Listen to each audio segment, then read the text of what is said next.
arquitectura, de ciertos elementos que quizá de la vida cotidiana realmente de la gente que vivió en Atarce, dentro del municipio de Atarce, en este caso hace más de 1000 años. Voy a centrar la charla en 3 puntos fundamentales. El primero sería, y quisiera a partir de una justificación una reflexión en torno a la alimentación. Esto de comer y vivir está muy bien, pero ¿qué significa vivir? Y pensamos poco sobre este acto, sobre este comportamiento, porque es algo que tenemos enfrente de nuestras narices día tras día. Y es bastante interesante, trataré de justificar el interés del estudio de este campo de investigación. En segundo lugar, quisiera decir unas breves palabras, una idea muy sucinta, muy generales, sobre Medina Elvira, sobre la formación de Medina Elvira, del yacimiento, de la ciudad de Elvira, en el contexto del marco histórico de la formación de Al-Ándalus, la formación de esa entidad histórica que llamamos Al-Ándalus, pero quisiera, por lo tanto, dar, como digo, unas pinceladas en torno a qué significa históricamente este proceso histórico. Y en tercer lugar, ya entrando en materia claramente, quisiera decir o quisiera compartir con ustedes una serie de reflexiones que van a ser, como verán, más inquietudes, líneas de investigación, bastante más incógnitas que certezas en torno a la alimentación en Medina Elvira. ¿Qué sabemos sobre la alimentación en Medina Elvira? Pero sobre todo, ¿cómo sabemos lo que sabemos? Creo que es algo interesante también en este mundo, en este momento en el que nos ha tocado de posverdad, de medias verdades, de que no se sabe por qué son las cosas y por qué muchas veces decimos elementos, decimos ideas sobre el pasado, pero no se explica por qué sabemos esos elementos. Por lo tanto, serán estos 3 puntos sobre los que articularé la comunicación. Alimentación, ¿qué y para qué? ¿Qué es la alimentación y para qué? Cuando pensamos en alimentación, quizás allí lejos vean un poco regular la presentación, pero bueno, cuando pensamos en alimentación, grosso modo pensamos en unas largas caminatas por lineales de supermercados para buscar carne que está perfecta y envasada en plástico, hortalizas, verduras que están, de hecho, enceradas, que están brillantes, para llamar la atención realmente y para hacer que la compremos relaciones con gente que en realidad no conocemos, que son quien se ocupa de los supermercados. Este tipo de comportamientos, este tipo de acciones sociales que se producen en el día de hoy, pero que se han producido a lo largo de la historia, parece que responden únicamente, o muchas veces lo pensamos, que responden a comportamientos, digamos, económicos, de razonamientos que responden simplemente a cuando pensamos en el bolsillo, cuando pensamos en lo más barato. Sin embargo, la crisis que viene, y lamentablemente viene, nos hace plantearnos cómo comemos y por qué comemos lo que comemos. Y por qué, por ejemplo, no comemos otros alimentos como son insectos. La FAO realmente está recomendando que se estén comiendo insectos porque son ecológicos, no gastan, no consumen agua cuando se producen. ¿Qué problema tenemos? Y efectivamente por la cara de muchos de ustedes, y es la misma cara que yo pongo, por eso he emborronado un poquito el bicho de ahí abajo. Que tenemos una barrera cultural muy evidente que nos hace que nosotros veamos este tipo de cosas, de bichos, de insectos, de animales, como algo repugnante. Lo que para nosotros puede ser un cachorrito adorable y orejote y gordote, visto desde otro punto de vista, en realidad puede ser perfectamente alimento. Lo que para nosotros puede ser un plato suculento, como puede ser una pierna de cordero, en realidad lo que implica es el sacrificio de un cachorro de animal. No comemos insectos, pero este tipo de bichos, no sé si es una langosta o un carabinero, no controlo este tipo de comida. No comemos bichos, digo, pero sí que comemos este tipo de alimentos. Los callos, no sé a quién le gusta, a quién no le gusta, pero a más de uno es muy posible que no le guste. Con los caracoles pasa lo mismo, pero sin embargo lo hemos comido a lo largo de la historia. El conejo, cuando muchos de ustedes eran jóvenes, seguramente se comía mucho más conejo del que se come ahora. Y estamos en un proceso de cambio en relación al tratamiento de este animal. Para que existan lineales perfectos de carne envasada, es preciso esto. Es preciso deforestación de campos en Argentina para plantar soja, para exportar a China, para dar de comer a los cerdos, y por lo tanto tiene consecuencias ecológicas, pero también consecuencias morales, consecuencias éticas. ¿Quiénes somos para tener animales encerrados y por qué nos comemos cerdos, pero no nos comemos los perros? Toda esta serie de cuestiones, de inquietudes que quería compartir y que quería arrancar la comunicación reflexionando sobre ello, permiten enfocar el tema, qué entendemos por alimentación. Por alimentación, lo señalaba Marcel Mauss, un antropólogo, un etnólogo, sociólogo francés, es un hecho social total. Es decir, es algo así como un prisma que absorbe y que recibe diferentes elementos de diferente naturaleza, sociales, políticos, biológicos, culturales, etc. y lo une en un único campo, que llamamos alimentación. Pero detrás de la alimentación, como me trataré de demostrar, hay toda una serie y una imbricación de elementos de muy diferente naturaleza. Por lo tanto, no comemos solamente lo que es mejor para nuestro organismo, no comemos únicamente lo que nos gusta, sino que no comemos nutrientes, ahora veremos, comemos alimentos. Y el alimento implica muchas cosas. ¿Esto por qué es? Porque esta idea compleja de la alimentación. Tradicionalmente, fundamentalmente por dos funciones que tiene la alimentación. De un lado, se considera la alimentación que es la gasolina, el alimento es gasolina. Comemos nutrientes porque necesitamos vitaminas, calorías, etc.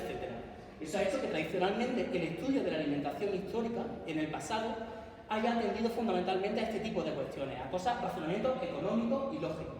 Sin embargo, detrás de la alimentación hay también una función sociocultural, una función de pegamento social. ¿Por qué? Porque cuando hablamos de alimentación se trata de un acto diario, un acto que realizamos todos los días, normalmente en familia, por lo tanto es recurrente, normalmente lo hacemos de la misma manera, ponemos la mesa de la misma manera y comemos primero un alimento y después otro. Pero también, por lo tanto, mantiene unida a la familia nuclear, la familia con la que vivimos cotidianamente, pero también la típica familia, la típica comida de fin de semana, con la familia más amplia. Por lo tanto, es un vínculo, es un elemento que sirve para mantener pegada a la familia. También mantiene los lazos comunitarios. El tipo de bodas, bautizos, comuniones, etc. son celebraciones que realizamos no cotidianamente, pero sí sobre una base aproximadamente anual y que sirve para comunicarnos, para socializar con grupos con los que normalmente no comemos, pero es un acto que se realiza en torno a la comida. Y un acto además que tiene un protocolo, que tiene una etiqueta, no nos vestimos igual para ir a comer a la piscina un fin de semana que para ir a una boda, por ejemplo. Del mismo modo las ceremonias, y son ceremonias religiosas, tanto la religión como la Navidad, como la ruptura del ayuno por parte de las comunidades musulmanes. Igualmente son actos en torno al alimento que mantienen unida a la comunidad y que generan comunidad. Y no hablamos de los negocios, de los pactos, las firmas, cualquier tratado se formaliza con una comida. Por lo tanto, como señalaba esta autora, Mary Douglas, el alimento es tanto gasolina como pegamento social. Como el sexo, el alimento tiene un componente biológico, tanto un componente biológico como un componente social. Por lo tanto, tenemos que atender a estos dos elementos, no es solamente gasolina, no es solamente pegamento. ¿Por qué? Y de nuevo ahondando en esta relación más antropológica, más sociológica sobre la alimentación. La alimentación conforma identidad, es decir, conforma ese sentimiento de pertenencia, ahora veremos algún caso, algún ejemplo, ese sentimiento de pertenencia a comunidades amplias, que no son solo nuestras familias, sino que son esas comunidades sociales tan amplias como imaginarias como pueden ser las naciones. Y ahora veremos algún caso. Una actividad cotidiana, una actividad que se prepara cotidianamente y que se consume cotidianamente. Por lo tanto, como hemos visto, sirve para relacionar la familia y el día a día, para hablar sobre qué ha pasado a lo largo del día. Son esenciales estos procesos en la inculturación, es decir, y fundamentalmente femenina, y ahora más adelante me atenderé a este caso. Aprendemos a cocinar desde muy chiquititas, fundamentalmente veremos que es un trabajo mayoritariamente femenino, doméstico, no por ello un poco importante. De hecho, las batallas de la espada están muy bien, pero sin comida no funcionamos. Por lo tanto, lo importante realmente, verdaderamente en la historia es este tipo de actividades de mantenimiento, de cuidados, etc. y que dejan además una impronta emocional, una impronta en la memoria. Hay una película que imagino que algunos de ustedes han visto, que es Ratatouille. Hay una escena muy bonita en la que hay un crítico, la menciono porque es muy bonita y utiliza una herramienta narrativa que es el flashback de manera muy ilustrativa para lo que quería mencionar. Un crítico gastronómico va a probar un alimento que se ha preparado en un restaurante, que es simplemente ratatouille, una comida de campesinos, algo que en principio parece ser que no le va a gustar para nada al crítico. Sin embargo, en cuanto prueba bocado, le retrotrae a su infancia, a su madre cocinando, a un día que se le cayó la bici y su madre le dio ratatouille. Por lo tanto, en cuanto prueba bocado, eso le retrotrae a esos sonidos, a esos olores, etcétera, que todos conocemos de nuestra cocina, nuestra cocina fundamentalmente materna y de nuestra abuela. Por lo tanto, esa impronta emocional es una herramienta, es un vehículo para generar este proceso, esta sensación de identidad, de pertenencia a un colectivo. Y es que la alimentación, como señala esta otra autora, Christine Hastler, cada bocado es una manifestación de posición e identidad, puesto que no nos alimentamos únicamente nuestro apetito, sino también nuestro deseo de pertenencia. Y aquí vemos platos, banderas, gazpacho salmorejo o porra, gazpacho en vaso, gazpacho en bol. Son elementos diferentes que en casas diferentes, como el gazpacho de mi madre, nadie, como la tortilla de patatas sin cebolla con cebolla, como en España no se come en ningún lado.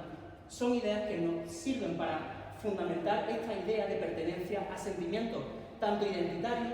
Cuando yo doy un paso en una mesa, yo no lo soy, pero cuando alguien da un paso en una mesa con tapas y dice yo soy vegano, yo soy vegetariano, está posicionándose identitariamente. Y cuando nosotros igualmente decimos el bacalao es típico de Portugal o el bigos es típico de Polonia, estamos haciendo una transición entre un alimento y una identidad cultural, social y política como una nación. Todo esto que aplica al presente, aplica también al pasado. Y me voy a ir poco a poco retrayendo, por lo tanto, a Medina Elvira, que es lo que hemos venido a hablar.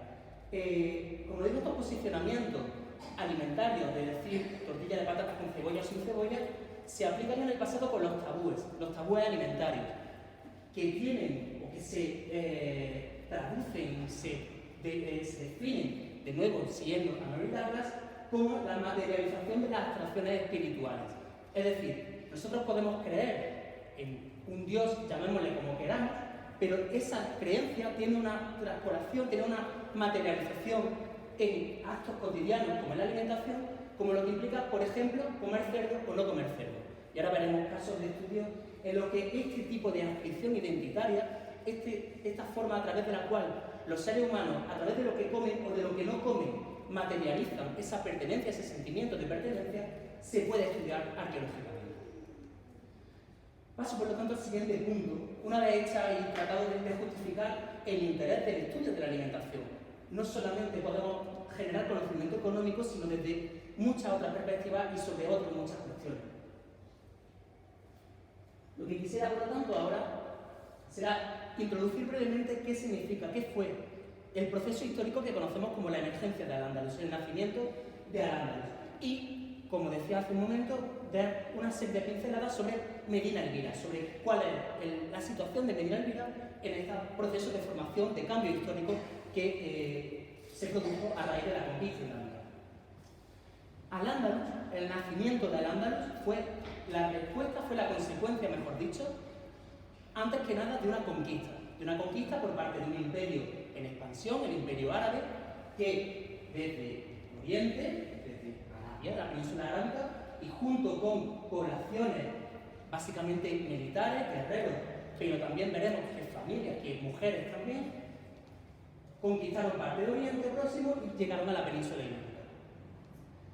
Esto que tienen aquí a la derecha es un sello de conquista, y que tiene dos partes. En una parte se señala la palabra musalaha y en la otra libida. Musalaha significa pacto de paz, pacto, conquista por vía pacífica. He dicho que Al-Ándalus, su origen se encuentra en una conquista por parte de un ejército, pero eso no implica que esa conquista fuese violenta. La mayor parte de la península ibérica se conquistó mediante pactos de paz, mediante pactos pacíficos que no implicaron contienda ni conflictos bélicos. Este caso sería el sello de pacto de conquista, de aceptación de la conquista de Libira, que es la arabización de Ilvira. Este proceso, esta conquista islámica implicó cambios a todos los sentidos, cambios que se dejaron sentir no desde el 711, no desde el 712, sino que a lo largo de los siguientes siglos después del siglo VIII, cambiaron en la forma de ser, cambiaron la forma, la cultura, la ideología de la población que vivía en la antigua Hispania, en la península ibérica. Esto que tienen aquí es un maxilar en la parte superior de la mandíbula, en este caso es de una mujer que se encontró en la Maqbara, en la necrópolis de Pamplona, la Maqbara de Iruña en Pamplona, datada muy bien, pues, sobre una base científica del siglo VIII, es decir, poco tiempo después de que se produjese la conquista.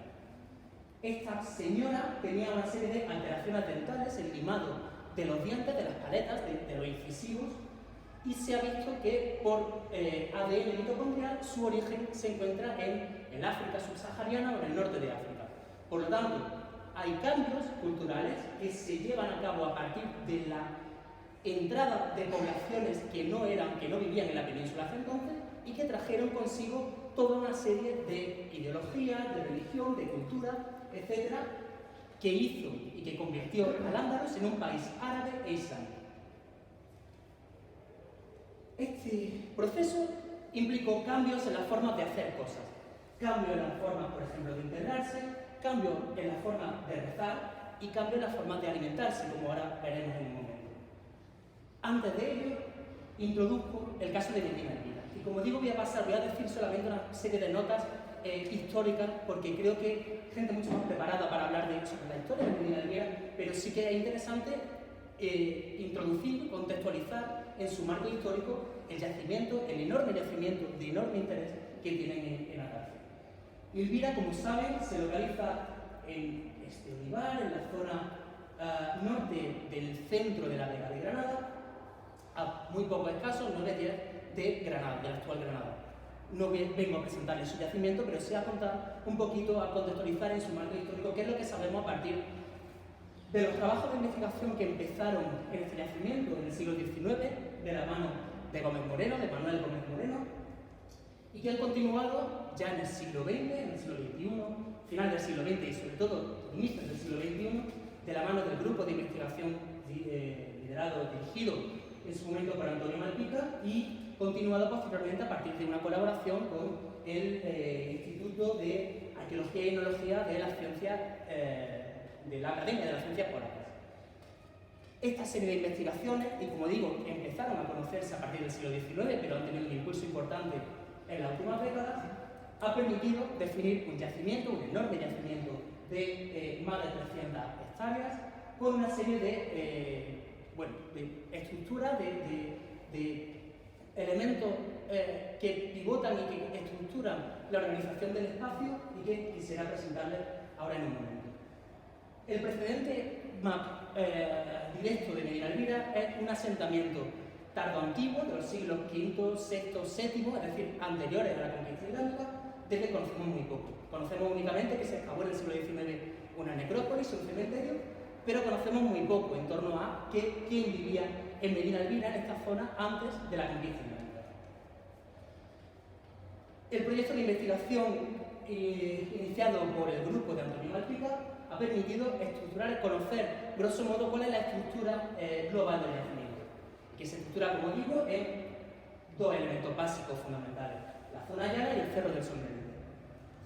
En el Cerro del Sombrerete se han realizado excavaciones tanto en 2001 como en 2005 y permitió identificar esta serie de excavaciones, permitieron identificar este cerro como la Alcazaba de Elvira, es decir, un cerro con una superficie relativamente amesetada, donde se identificó una vivienda.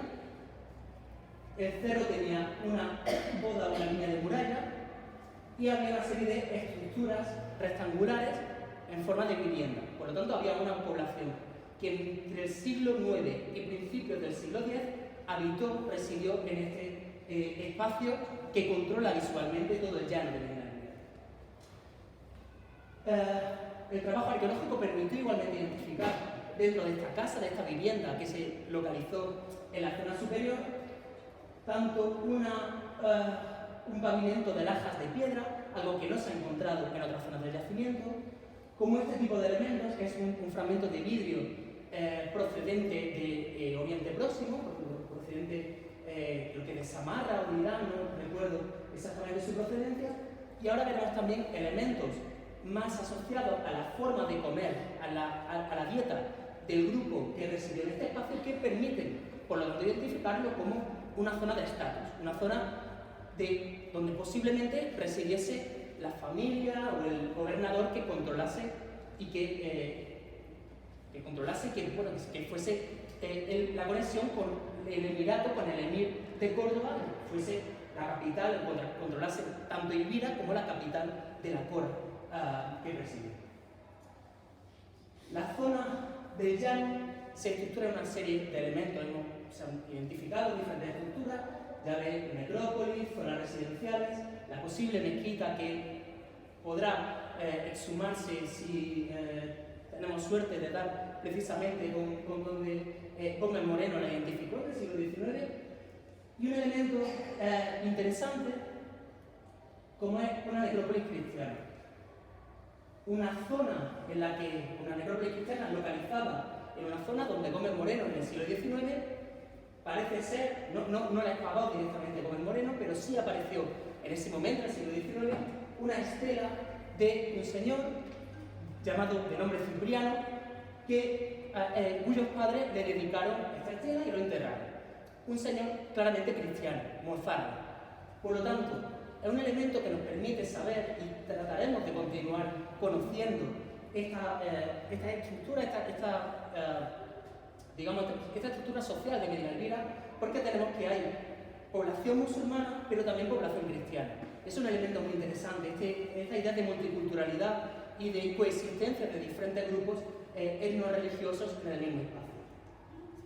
Ello me lleva ya a hablar de qué sabemos sobre la alimentación en Medina Elvira y cómo lo sabemos. Es decir, esta idea somera sobre la historia del yacimiento, sobre cuándo se ha estado excavando y qué es lo que conocemos, ahora empezamos, desde hace relativamente poco tiempo, empezamos a preguntarnos, empezamos a orientar las preguntas, a saber de verdad cómo vivía la gente que vivía en Medina Elvira, qué comía, qué no comía, cómo lo comía, etc.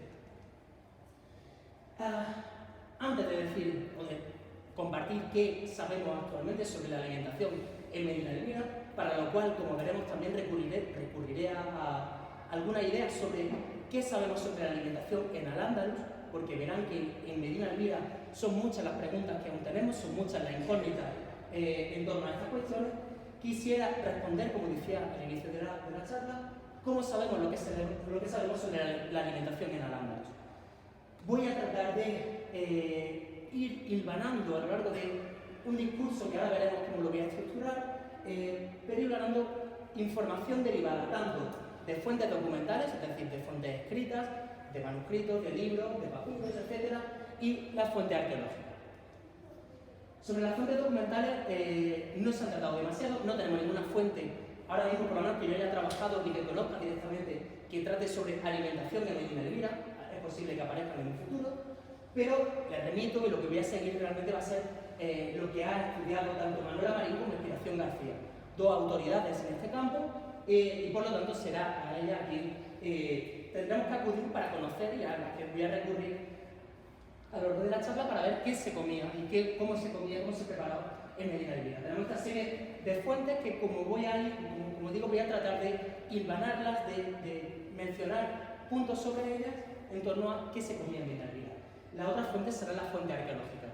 No voy a hablar de todo, por ejemplo, no tenemos ahora mismo todavía análisis biomoleculares en Medina Elvira, no tenemos análisis de los residuos orgánicos, si bien se están llevando a cabo, por lo tanto, estaremos encantados más adelante de compartir resultados sobre esta línea de investigación en la que, ya digo, es un work in progress, es algo en lo que estamos trabajando. Esta estructura sobre qué se comía y cómo se comía en Medina Elvira la voy a hacer siguiendo el sistema alimentario, es decir, partiendo de la producción del alimento, que muchas veces hablamos de agricultura, pero no somos conscientes de que hablar de agricultura en realidad es hablar de producción de comida. Hablaré de agricultura, de ganadería, de caza y de pesca, posteriormente un poco sobre distribución, es decir, cómo llegaba a los grupos de consumidores los alimentos, porque algunas cosas, a lo mejor el conejo lo cazaban, pero a lo mejor la carne de cordero la compraban en el mercado. Hablaremos de preparación, de las formas de preparación, que son una forma que nos hablan eminentemente de trabajo femenino, de trabajo doméstico, y por último sobre formas de consumo. es importante, antes de partir de ello, que ahora mismo, en el mundo en el que vivimos, el mundo capitalista, casi postcapitalista en el que vivimos, se nos genera, y el mercado nos genera una serie de necesidades que en realidad no son tales. En realidad no tenemos muchas, y la imagen se recuerda, la primera imagen con la que iniciaba, de una persona paseando por un pasillo de un supermercado repleto de opciones que al final ninguna de ellas o muy pocas de ellas va a seleccionar. Eso lo tenemos ahora, pero en el pasado no era así. En el pasado eran las formas de consumo que incluyen los tabúes alimentarios, incluyen qué alimentos una sociedad considera comestibles o no comestibles, lo que determinaba el resto de elementos de este sistema alimentario. Por lo tanto, tenemos que ser conscientes de la importancia de los hábitos de consumo antes de iniciar de manera crítica el proceso lógico de generación, de producción de alimentos. En relación a la producción, por lo tanto, voy a ir, como ven, aprendiendo a estos 4 puntos. El primer elemento al que tenemos que acudir es a la agricultura. La alimentación mediterránea, como la alimentación en realidad de los seres humanos en cualquier lugar del mundo, es básicamente vegetal. Por tanto, yo, por ejemplo, como decía Guillermo, que me dedico sobre todo al estudio de restos animales, me tengo que salir de mi campo de estudio para decir, vale, los huesos animales no hablan de la alimentación de origen animal, pero la agricultura es mucho más, la base alimentaria fundamentalmente es una base agrícola. Hablar de agricultura en Al-Ándalus implica fundamentalmente hablar de regadío, hablar de un elemento de algo, un elemento del paisaje que todos y todas tenemos, casi que asumimos como propio. Yo soy de Huerta, Guillermo de Granada, ustedes, entiendo que la mayor parte de ustedes son de Atalfo. La acequia, si le hablo de una acequia, todos sabemos reconocer una acequia, pero fuera de nuestro ámbito, no ya hablo allende las fronteras de España, sino incluso de Peñaperros para arriba, a mucha gente no se reconoce, no tenemos un paisaje tan asentado como el que tenemos nosotros en Andalucía, a partir de un paisaje agrario que se empieza a formar a partir de la conquista islámica. Es una introducción de una tecnología que implica el aporte de agua, el aporte hídrico a una serie de vegetales, de especies vegetales, algunas que había con anterioridad al siglo VIII y otras, y esto es muy interesante, que son introducidas a partir de la conquista islámica y que permite, como digo, esta introducción de una nueva tecnología y de nuevas especies, abrir una nueva fase de producción, una nueva ventana productiva, que es el verano básicamente. Por lo tanto, agricultura en Al-Ándalus es elemento fundamental a la hora de hablar de alimentación, la irrigación y la introducción de nuevas especies. ¿Qué sabemos sobre la agricultura en Al-Ándalus? Fundamentalmente tenemos una fuente muy interesante que son los tratados de agricultura, es decir, manuales, por ejemplo, este que es de Ibelluyo, de un almeriense del siglo XIV, siglo XIII-XIV, y que escribe cómo se tiene que gestionar la tierra, qué se tiene que plantar, cuándo se tiene que plantar, etc. Es decir, hay un conocimiento que empieza en Al-Ándalus y que sigue hasta el día de hoy sobre el tratamiento de la tierra y sobre el tratamiento de cómo se tiene y de la forma de gestionar la tierra. La arqueología, en este caso la arqueología hidráulica, también permite conocer cómo se explotaba la tierra en este momento en Al-Ándalus. Que tienen aquí es Ferran Egilache, un compañero de la Universidad de Valencia, que ahora mismo lo tenemos aquí en Granada, colaborando en prospecciones y en paseos a lo largo de la Vega en diferentes zonas para ver si se pueden encontrar acequias asociables a Medina Elvira. A día de hoy, actualmente, todavía, si no me equivoco, todavía no hemos encontrado ninguna acequia claramente asociada a Medina Elvira. Cómo se proveía de agua la gente de Medina Elvira y cómo se cultivaban los campos, a través de canales. No se ve muy bien en la imagen y sobre todo al final, pero en esta zona hay una serie de puntitos, de redondelitos amarillos, que señalan pozos como el que tienen aquí. Pensamos que todos estos pozos lo que formaban era un sistema de captación del agua de la capa freática y su canalización hacia una zona, hacia una cata inferior donde habría campos de cultivo que se podrían poner en cultivo mediante la irrigación, mediante el aporte hídrico. La arqueobotánica también es un elemento fundamental para conocer cómo se comía o qué se producía, mejor dicho, o qué especies vegetales se producían en Al-Ándalus. La arqueobotánica básicamente es el estudio de las semillas, de todos los elementos vegetales que encontramos en excavaciones arqueológicas. La mayor parte de ellas solo llegan hasta nosotros cuando se han carbonizado, cuando se han quemado. En Medina Elvira se ha publicado recientemente un estudio, María Inkinska y Marian Rebowski, sobre los resultados preliminares del estudio del material carbológico, del material vegetal, que se recuperó en la última campaña de excavación que se realizó. ¿Cuándo? 19 de septiembre. 19, exacto, en esta zona, exacto.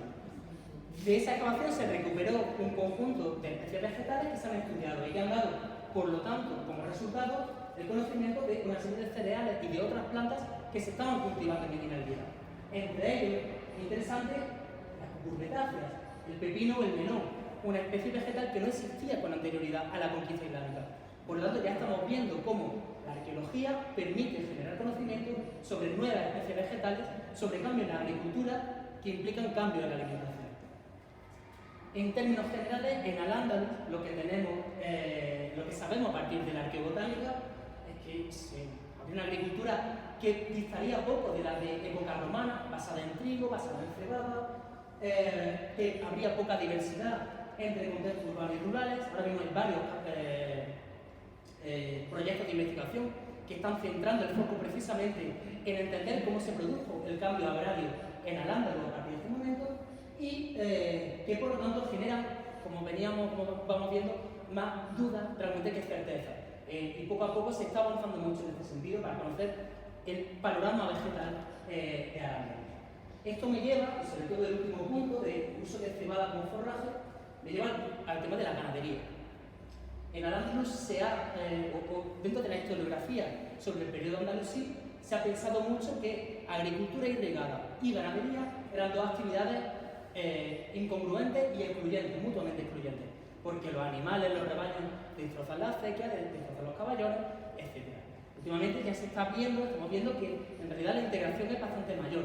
La agricultura de regadío, y a todos nos suena, yo creo, estos montones de estiércol cerca de las huertas, la agricultura de regadío precisamente, valga la redundancia, de grandes aportes de estiércol que permitan mantener la fertilidad de la tierra. Sobre ganadería sabemos mucho en Al-Ándalus a partir de fuentes documentales, pero quizá la zooarqueología, la arqueozoología, el estudio de la cosa más friki que se pueden imaginar, que es estudiar básicamente los huesos de animales que recuperamos de excavaciones arqueológicas, nos provee de grandes informaciones en relación al manejo de los animales en el pasado. En Medina Elvira, a partir del estudio que llevé a cabo como parte de mi tesis doctoral, estudiamos un total de 2.283 restos identificados. Es decir, es una base empírica, una base de datos bastante representativa, que nos da una idea bastante buena de qué animales se consumían y se explotaban en Medina Elvira. Tenemos que la mayoría de estos animales eran ovejas y cabras, es decir, la economía animal se basaba en ovejas y cabras, nada diferente a lo que actualmente ocurre. Hay muy poco vacuno, hay gallina, bastante gallina, que también se explotaba para la producción de huevos, y hay una gran cantidad de conejos también. Y como ven, cuando hablamos de conejos, y no sé si es ahora, no, ahora después veremos cuál puede ser el origen de este conejo, porque no es lo mismo que nos lo encontramos en contexto rural, que a lo mejor podemos ir al foco, al mercado y encontrar conejos, como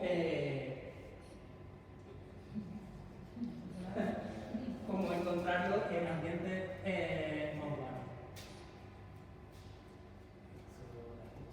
Se ha abierto aquí.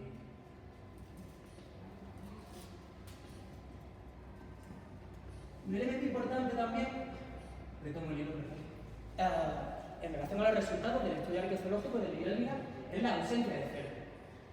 Parece una tontería, pero en realidad no lo es.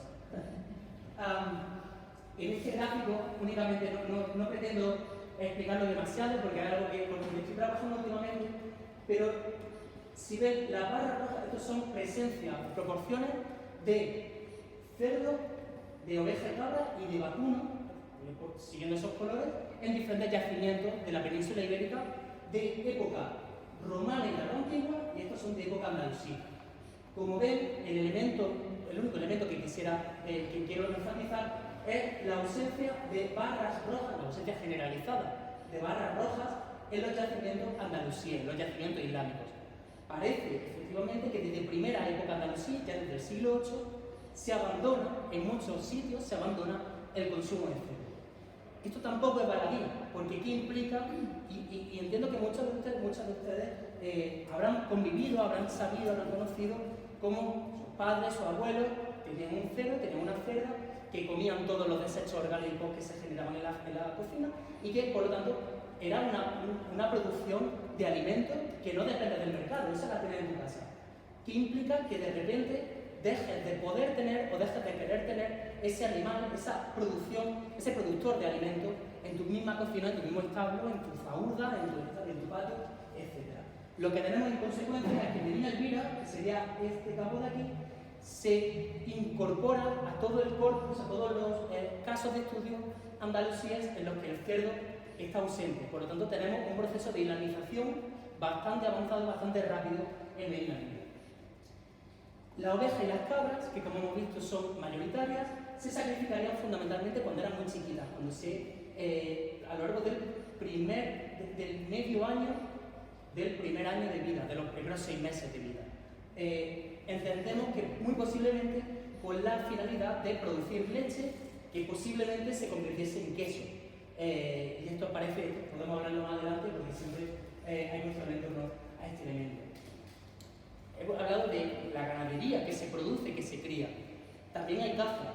En este elemento, y ahora veremos qué pasa con el conejo, pero hemos encontrado que en el caso de la vivienda que les comentaba hace un momento, en el Cerro del Sobrerete, en la cumbre del Sobrerete, 2 restos de grulla.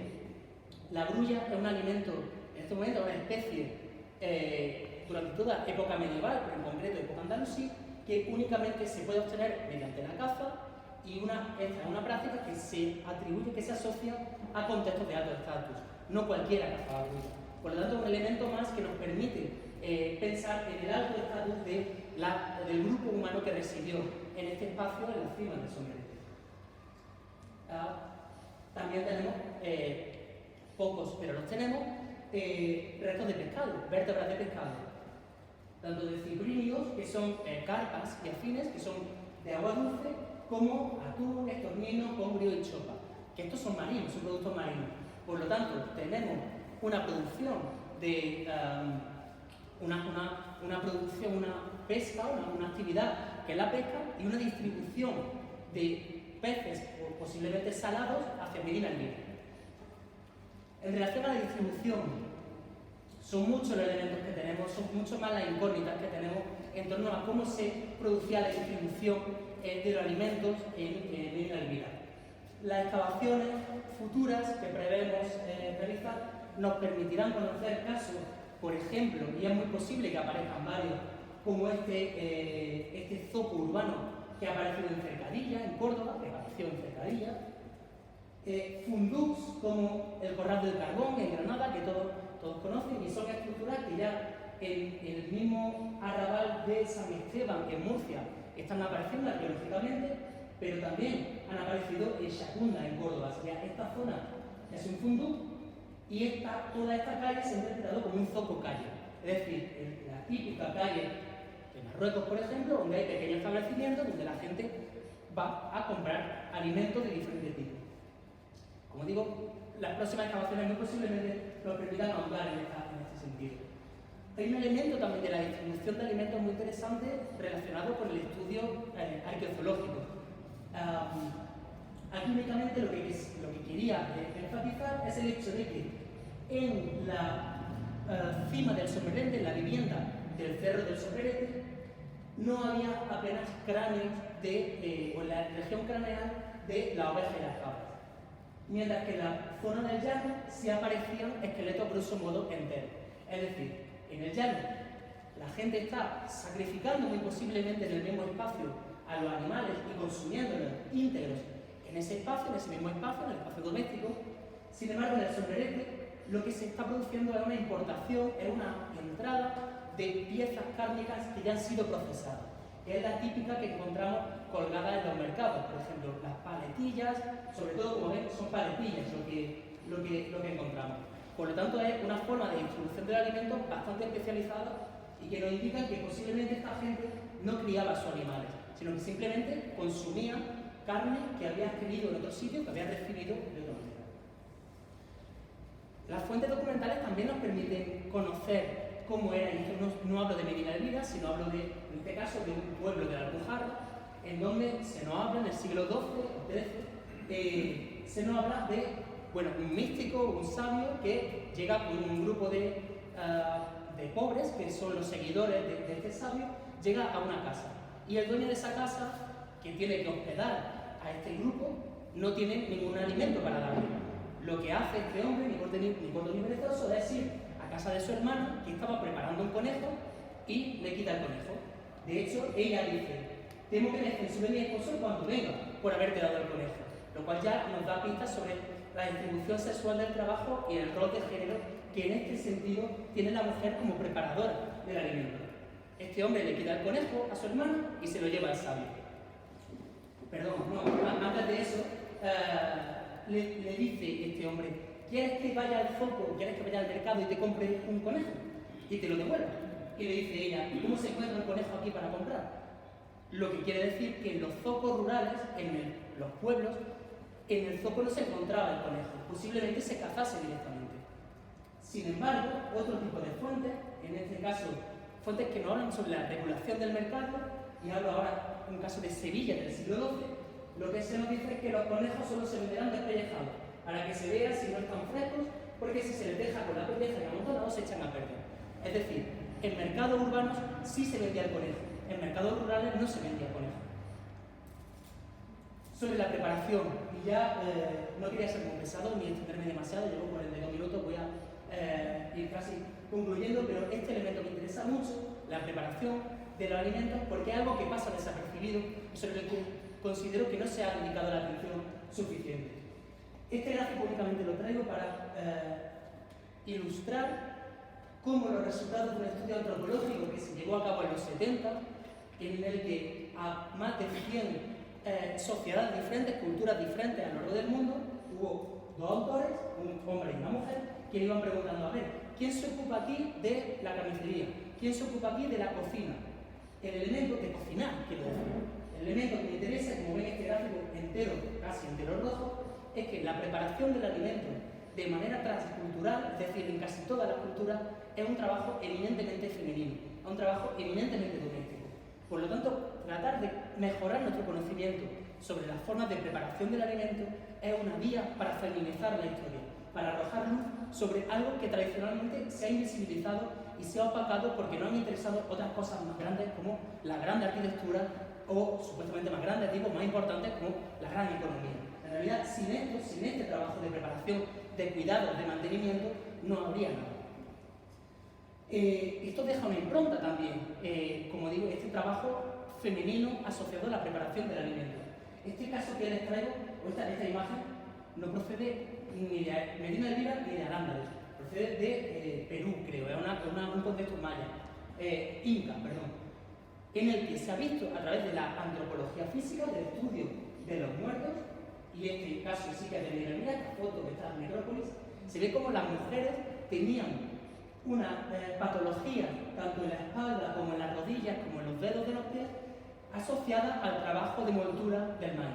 Es decir, la distribución sexual del trabajo en relación al alimento genera elementos en el mismo cuerpo incorporados que pueden estudiarse. Y de hecho, esta ilustración, esta miniatura, es una madre inca enseñando a su hija cómo se moltura. Incido de nuevo sobre esta enculturación, sobre cómo la cocina permite enseñar y permite situar cómo se hace y qué se hacen y cómo se hacen las cosas.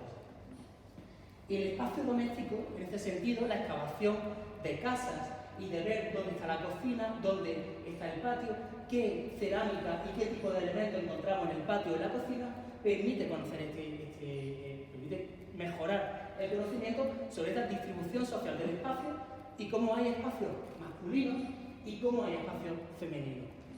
No voy a estudiar sobre ello, pero dentro de la cultura islámica es muy interesante la forma de la casa-patio y cómo se estructuran los espacios dentro de esta sociedad y cómo el espacio interno es el espacio de dominio femenino. ¿Cómo conocemos este tipo de elementos? La preparación de los alimentos, por ejemplo, por la cerámica. Aquí tiene un jovencísimo Guillermo García Contreras, aquí sin barba, de hecho, me voy a recrear, estudiando cerámica. La cerámica, y que si se han pasado por alguna de nuestras excavaciones, de cualquier otra, verán con elementos que aparecen con gran abundancia. Nos preocupamos mucho sobre cómo se ha hecho esa cerámica, sobre de dónde se tomó la arcilla, pero se nos olvida muchas, y es algo que discutimos muy a menudo, se nos olvida muchas veces que incluso el plato del caballo, la taifor del caballo, que creo que todo el mundo tiene en su mente y que al final de la comunicación incorporó, en realidad eso es un plato, es una fuente para comer de manera comunitaria. La cerámica fundamentalmente son cacharros de cocina y cacharros de consumo del alimento. El elemento fundamental en la preparación del alimento en Al-Ándalus, la montura y la panificación. El pan siempre ha sido la base de la alimentación antes de Al-Ándalus, después de Al-Ándalus y durante Al-Ándalus, obviamente. Han aparecido una serie de elementos, este tipo de hornos portátiles que se llaman tanur, que sirven para la cocción de pan ácimo o pan con levadura, y que en este proceso, en este tipo de trabajo doméstico, que a lo mejor a nadie le suena, nadie ha visto en su infancia, aprovecho y hago un poquito de encuesta etnográfica, a nadie le suena a su abuela trabajando con un molino de mano, ¿verdad? De la curiosidad simplemente. Pero en este tipo de actividad se iban las horas a gran parte de las mujeres que residían en Al-Ándalus y que han residido en la península ibérica y en el pasado. Esta actividad, que parece tan tonta, en realidad es fundamental para el mantenimiento de la sociedad humana. La forma de preparación, y ya voy un poquito más rápido, fundamentalmente sería la cocción. Estas ollas son todas de Medina Elvira. La función de la olla es básicamente la de la olla que tenemos hoy en día, y que conocemos, es la cocción en un medio líquido o semilíquido de elementos vegetales, elementos animales, en mayor medida elementos vegetales, pero que permiten, como digo, cocinar, de ahí la palabra. Se produce también en Al-Ándalus, durante época medieval, la introducción de un tipo de forma cerámica que es el anafe o anafre, que posteriormente se ha seguido utilizando en la península ibérica. Esto es del siglo XVIII, esta pintura, pero a lo mejor a alguna de ustedes también les suena este tipo de elementos. Se produce también la introducción, esto en época posterior, a partir del siglo XII, de la cuscusera. En Medina Elvira no hemos encontrado cuscuseras, pero a partir del siglo XII, en yacimientos como el Cerro de los Guájares, en Guájar Faragüí, los Guájares en realidad, en esos tres pueblos bajando a la costa, aparece una gran cantidad de este tipo de elementos, de cuscuseras, elementos que no había con anterioridad a este momento. Por lo tanto, si cambia la historia y si cambian las personas, cambia también la forma de alimentación y podemos detectarlo biológicamente. Otra forma de conocer cómo se prepara el alimento en el pasado son los tratados dietéticos. Tenemos poquitos y son tardíos, pero en este, por ejemplo, nos está hablando de espárragos rellenos a la carne. Y son literalmente recetarios. Claro, entendemos que no cualquier familia y no cualquier, sobre todo mujer, hija, abuela, se ponían a abrir espárragos y a rellenar. Entendemos que este tipo de recetarios de lo que nos hablan son de recetas de alto estatus, no de la alimentación popular. Un plato que sí era bastante popular era la tafalla, por ejemplo. Tafalla blanca o tafalla verde, en función de si el cilantro, que era el elemento fundamental de este plato, se utilizaba fresco o seco. A partir de la expulsión de los moriscos y a partir de la expulsión de los judíos, de las poblaciones judías, hay una demonización del cilantro precisamente. Y en nuestra cocina se cambia por el perejil. Y eso es muy interesante y se está recuperando ahora, sobre todo en alta cocina, pero también en platos un poco más exóticos, el cilantro. Pero no es algo, no sé si podemos hablar, y me interesaría mucho conocer su opinión, sobre todo de ustedes, señoras, sobre si el cilantro lo ha conocido tradicionalmente en su cocina o no. Porque fue por eso que se demonizó precisamente la cocina con cilantro. Ahora está de moda. Ahora está de moda, exacto, pero cuando usted era pequeña no lo era. es interesante. Tipo de consumalidad, acumulada de luz. Claro, exacto. Es lo mismo que los jamones colgados en los bares. ¿Por qué tenemos jamones colgados en los bares? En realidad eso es por la forma de exposición de que en esa familia ni viven musulmanes ni viven judíos. Y en el cilantro pasa lo mismo. O sea, esas son demonizaciones y ahora veremos también otras formas en relación al consumo precisamente. Otra demonización, en este caso, no de un alimento, sino de una forma de comer, de una forma de consumo del alimento. Bueno, vamos a ver sobre el consumo, por ejemplo, con la poesía también. Si había duda, en Al-Ándalus se consumía vino. No era un alimento, porque un alimento el vino que se consumiera en todas las casas, pero sí en contexto de alto estrato se consumía vino. Pero a lo que quería ir precisamente la ataifores. Este plato que todos y todas conocemos, de su modo, el plato del caballo, en realidad es una ataifor.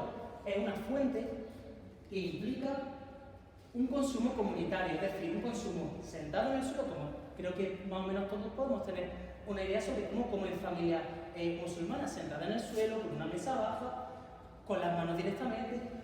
Son formas de consumo propiamente islámicas, propiamente islamizadas. ¿Qué ocurre con la expulsión a partir del siglo XVI y de la culminación de la conquista castellana? Se promulga a mediados del siglo XVI un sínodo. Pues se celebra un sínodo y se hace unas normas para los visitadores, para gente que trabajaba o directamente para el obispado de Guadix, arzobispado, no sé exactamente lo que es, la iglesia de Guadix, o directamente para la Inquisición, obispado. Cómo se tiene que comportar la gente que era islámica y que a partir de inicios del siglo XVI se ha convertido formalmente al cristianismo. Lo primero que se dice sobre supersticiones y ritos, lo primero que no deben comer en ataifor. Y se hacen una serie de recomendaciones y lo hacen una nota talavera, dice cómo educar, la palabra que utiliza es domesticar a esta gente para que dejen de comer en el suelo y empiecen a comer en mesa. Por lo tanto, cómo se come refleja también cómo somos y en qué pensamos y en qué creemos incluso. Un elemento, ya terminando, un elemento con el que quisiera concluir es que si estas formas de alimentación, los residuos de alimentación que encontramos en yacimientos arqueológicos, a través, como he mencionado hace un momento, de la presencia o la ausencia de restos de cerdo, nos permite saber el contexto social de consumo, es decir, si esa familia era musulmana o no era musulmana. Lo que hemos visto a partir del estudio arqueológico de frecuencia o ausencia de restos de cerdo, pero también el tamaño de los animales, directamente a partir de la medición de los huesos, es que en los sitios donde hay cerdo, la gallina y la oveja eran más chiquitas, eran más pequeñitas que donde no hay cerdo, en donde la gallina y la oveja aumentan de tamaño. La interpretación que extraemos de este proceso es que la islamización social, este proceso al que aludía Guillermo al principio, proceso de cambio sociocultural, implicó el abandono de la cría y de la producción de cerdo y del consumo de cerdo, que a su vez obligó a buscar nuevas fuentes de proteína animal con las que sustituir las que hasta entonces suministraba el cerdo, y conllevó una intensificación en la cría de la oveja y de la gallina. Es decir, por la mejora de las variedades de gallina y de oveja locales que había en la península antes de la conquista islámica, o directamente la importación de nuevas variedades del norte de África o de Oriente. El elemento interesante es que un fenómeno sociocultural, casi podemos pensar, cuando hablamos de islamización social, en algo místico, en algo etéreo, en algo metafísico, conlleva consecuencias económicas, consecuencias productivas de calado, en este caso. Todo es más complejo de lo que parece. Dentro de la alimentación hay muchos elementos que se imbrican. Ello es lo que hace un estudio complejo, pero también un estudio bastante bonito y que espero que les haya interesado. Nada, gracias por la atención.